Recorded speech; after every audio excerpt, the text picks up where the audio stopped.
Automatic Works Ariel Mechanic. Yung araw ng Friday, Automatic Works Ariel Mechanic. Ayan.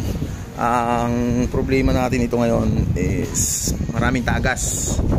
Ayan, FD Honda FD. Ayan. Una-una naging tagas dito is itong steering pump. Yan, steering pump Japan. Ayan, nanggaling to sa nabili sa Japan to. Ayan.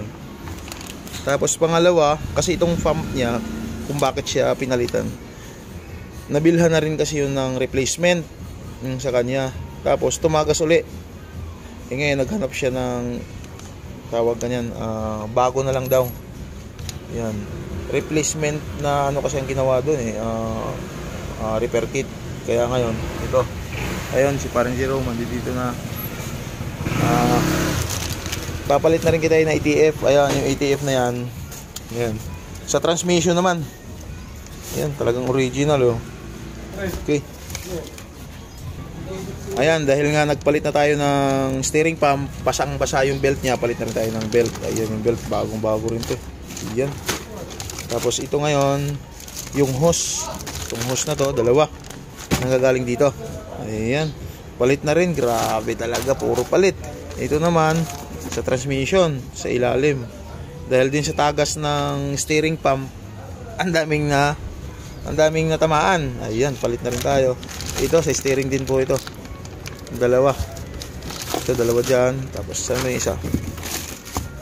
May isa pa ito. Ayan, dalawa. Okay.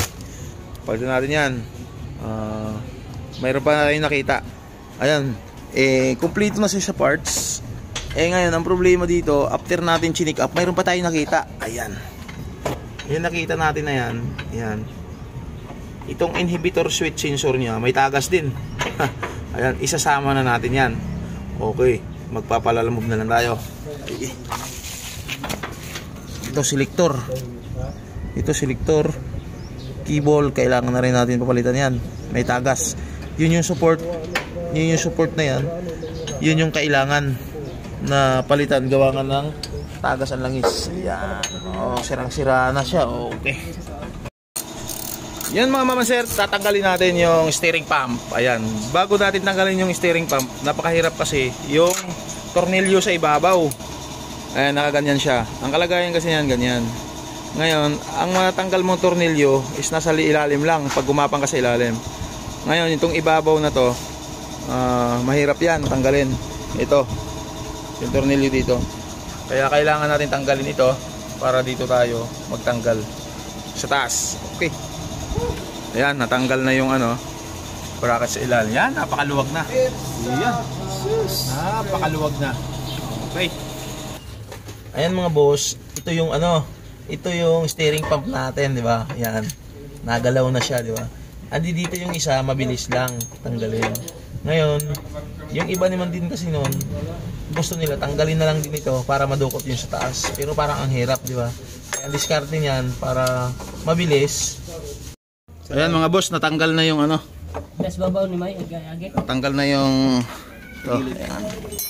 Ayun na. Tandaan lang paglabas. Mainit daw, mainit. Ayan mga boss, labas na natin. Ayan. Bago na tumalabas pala. Ito ang mangyayari. Ito, kailangan tanggalin mo muna yung tornilyo sa likod para mahila mo pataas. Ayan. Okay, ganun . Okay, bago mo siya may labas. Ayan na. Sige, kunin yung bago. Linis mo na kamay. Ayan mga boss, papalit tayo ng yan, inhibitor oil seal. Ayan, may tagas na Ayan na. Yan Yan, tingnan mo. Yan, dami langis. Yan. Ayan mga boss. Ayan. Tatanggal tayo ng inhibitor switch, inhibitor sensor para doon sa